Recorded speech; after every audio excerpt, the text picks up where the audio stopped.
Баршаңызға сәлем достар. Бүгін біздер осындай эклерден жасалатын торт панчо істейтін боламыз. Негізінде осы видео барысында біздер эклер жасайтын боламыз. Алайда бір нәрсе дұрыс шықпай қалғандықтан біздер осылай торт панчо жасап жүрген болатынбыз. Егер не дұрыс шықпай қалғанын көргілеріңіз келсе, видеоны соңына дейін қараңыздар. Және де бұл видеоны бастамастан бұрын менің каналыма тіркеліп, лайк басуды ұмытпаңыздар. Сол кезде менің жаңадан шыққан видеоларымды көре аласыздар. Қажетті ингредиенттердің нақты құрамын видеоның астынан описаниедан көре аласыздар. Видеоның жанында оң жақ бұрышында кішкентай треугольник тұрады. Соған бассаңыздар описание ашылады. Бізге қажетті ингредиенттер 3 жұмыртқа, су, ұн, бұл жерде менде 100 грамм ұн, сары май және де тұз. Ең алдымен біздер ұнымызға тұз қосып жақсылап араластырып қоямыз. Содан кейін осындай шұңғылдау кастрюльге суымызды саламыз және де майымызды саламыз. Жай отқа қойып майымызды ерітеміз. Міндетті түрде жай ғана ерітеміз, қайнат мүлдем қажеті жоқ. Міне қараңыздар, сары майымыз ери бастады. Міне осылай қайнай бастаған кезде оттың астын өшіреміз де, міндетті түрде бірден ұнның бәрін сеуіп жібереміз. Содан кейін бәрін жақсылап араластырамыз. Ұмытпаймыз, бұл жерде отымыз сөндірулі тұр. Жақсылап араластырып болғаннан кейін орташа отқа қойып, жақсылап тағы да араластыруымыз қажет.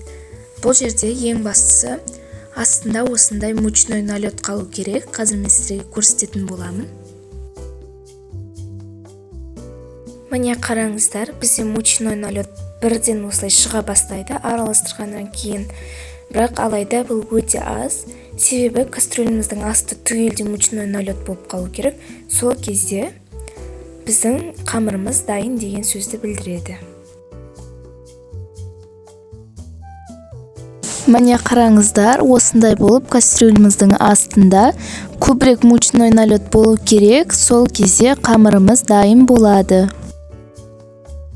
Қамырымыз дайын болғаннан кейін бөлек ыдысқа салып, суытып қоямыз. Қамырымыз бөлме температурасына дейін суығаннан кейін осылай лопаткамен немесе қасықпен жақсылап араластырып аламыз. Араластырып болғаннан кейін біртіндеп жұмыртқаларымызды сала бастаймыз. Біздерге мен рецепті бойынша 4 жұмыртқаны қалдырдым, описанияға жазып. Алайда сіздерге 3 немесе 4 жұмыртқа, тіпті 5 жұмыртқа қажет болып қалуы мүмкін. Бірақ осы пропорция бойынша сіздерге шамамен 3 немесе 4 жұмыртқа кетеді. Жұмыртқаны салып, қамырымызбен араластырған кезде осылай біркелкі болмай, жиналмай қалады. Орысша айтқанда расслоиться етіп кетеді. Бірақ оған қарамаңыздар, жақсылап араластыра беріңіздер. Сол кезде қамырымыз бен жұмыртқамыз жақсы араласады.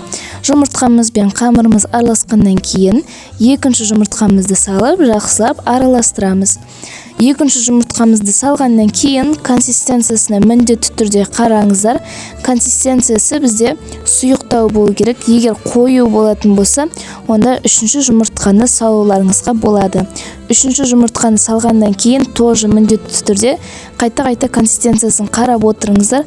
Консистенциясын қазір мен соңғы жағында көрсететін боламын, қамырдың қандай болу керектігін. Міне, мынау менде үшінші жұмыртқаны салғаннан кейінгі консистенциясы әлі өте қою, сондықтан да төртінші жұмыртқаны түгелдей салып жібердім. Егер сіздерде бұдан кішкене жидкілау болып тұратын болса, төртінші жұмыртқаны бір ыдысқа жарып, вилкамен араластырып жіберіп, кішкенеден құйып отырып, консистенциясына қараңыздар. Себебі бұл қайнатпалы қамыр, оған деген ұн қосуға мүлдем болмайды. Сондықтан да консистенциясына міндетті түрде қарап отырыңыздар. Міне қараңыздар, осындай воздушный масса шығу керек.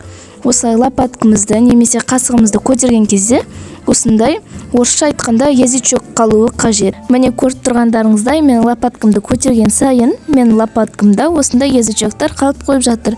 Осылай болып сізде де қалу керек, сонда орысша айтқанда самый то консистенциясы болады. Енді егер сіздерде кондитерский мешок болса, соны қолданамыз. Егер болмаса, кішкене қаттылау салофановый пакет қолданамыз. Мен салофановый пакет қолдандым. Енді осылай оны үлкендеу стаканның ішіне саламыз да, Пакеттің ішіне қамырымызды осылай утрамбовать етіп саламыз. Ішінде ауа қалдырмауға тырысыңыздар. Сондықтан да лопаткамен басып салған жөн. Міне қараңыздар, мен лопаткамен басып салып жатырмын.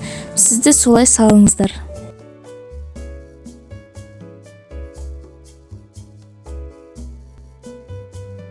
Противенімізге пергамент қағазын төсейміз, және де пакеттің басын қайшымен қиып, осылай насадкасыз орналастырамыз. Егер сіздерде насадка болса, насадканы әрине міндетті түрде қолдансаңыздар болады. Менде өкінішке орай насадка жоқ, сондықтан да мен осылай пакеттің өзінен салдым. Эклердің формасы өздеріңізге байланысты, мен осылай кружоктар етіп істеген болатынмын. Сіздердің өздеріңізге байланысты істесеңіздер болады. Және де айта кетерім, міндетті түрде араларын алшақтау етіп орналастырыңыздар. Себебі олар көтерілген кезде бәрі бір-біріне жабысып қалуы мүмкін. Енді бұны 180 градуста қызып тұрған духовкаға 10-15 минутқа жібереміз. Енді өзіңіз қалаған кремді жасасаңыздар болады. Мен бұл кремді өзім жасадым. Бұны рецептісін түсірген жоқпын, бірақ сіздерге осылай ауызша айта кетейін. Бұның ішінде менде творог, қант, сахарная пудра және де кішкене ванилин қостым. Ең соңынан кішкене сары май қосып, жақсылап бәрін араластырыңыздар. Сол кезде креміміз дайын болады. Егер творогтарыңыз ірі болатын болса, блендермен езіп алсаңыздар болады. Кремімді дайындап болып, духовкадан эклерларды алайын деп жатырған кезде менде полный шок болды. Себебі эклерларым үлкен болып өсіп, бір-бірлеріне қосылып кеткен. Міне бірнеше осылай алынды, бірақ сонда да формасы әдемі болмағандықтан мен біраз ойланып қалдым. Не істесем болады екен деп. Содан кейін неге торт пончо істеп жібермеске деп ойлап, торт пончо істеп жібердім. Торт пончоны істеу үшін осылай креміміздің үстіне эклерлерімізді уақтап, сындырып, салып, жақсылап араластырамыз.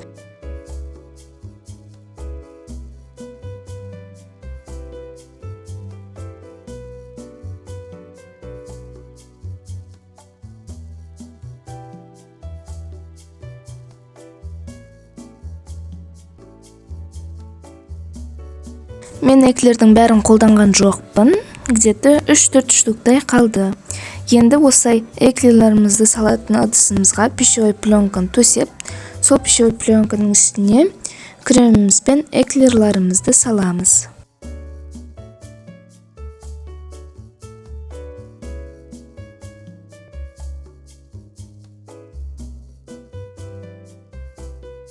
Бетін жақсылап вилкамен тегістеп, пищевой пленканың қалғанымен бетін жауып, холодильникке 2-3 сағатқа салып қоямыз.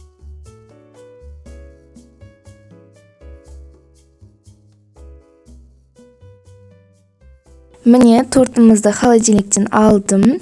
Енді жайлап ақырында пищевой пленкадан босатамыз. Және де стол басына қоя беруге болады. Міне көріп тұрғандарыңыздай, креміміз жақсы болып қатайды, өз формасын ұстап тұр, өте нәзік, жұмсақ болып шықты. Әр қайсыларыңызға осы рецептпен дайындап көруге кеңес беремін. Өте дәмді, нәзік болып шықты. Пышақпен кескенде де өте жұмсақ. Эклерларымыздың пропиткасы болмаса да, креміміз өте жақсы пропитат еткен. Шынымен де өте дәмді болып шығады. Біздер шаймен бірге бәрін сразу жеп қойдық. Сіздерге де дайындап көруге кеңес беремін. Ал егер бұл видео сіздерге ұнаған болса, лайк басып, арнама тіркеліп кетуді ұмытпаңыздар. Себебі алдағы уақытта тағы да осындай керемет рецептілер шығатын болады.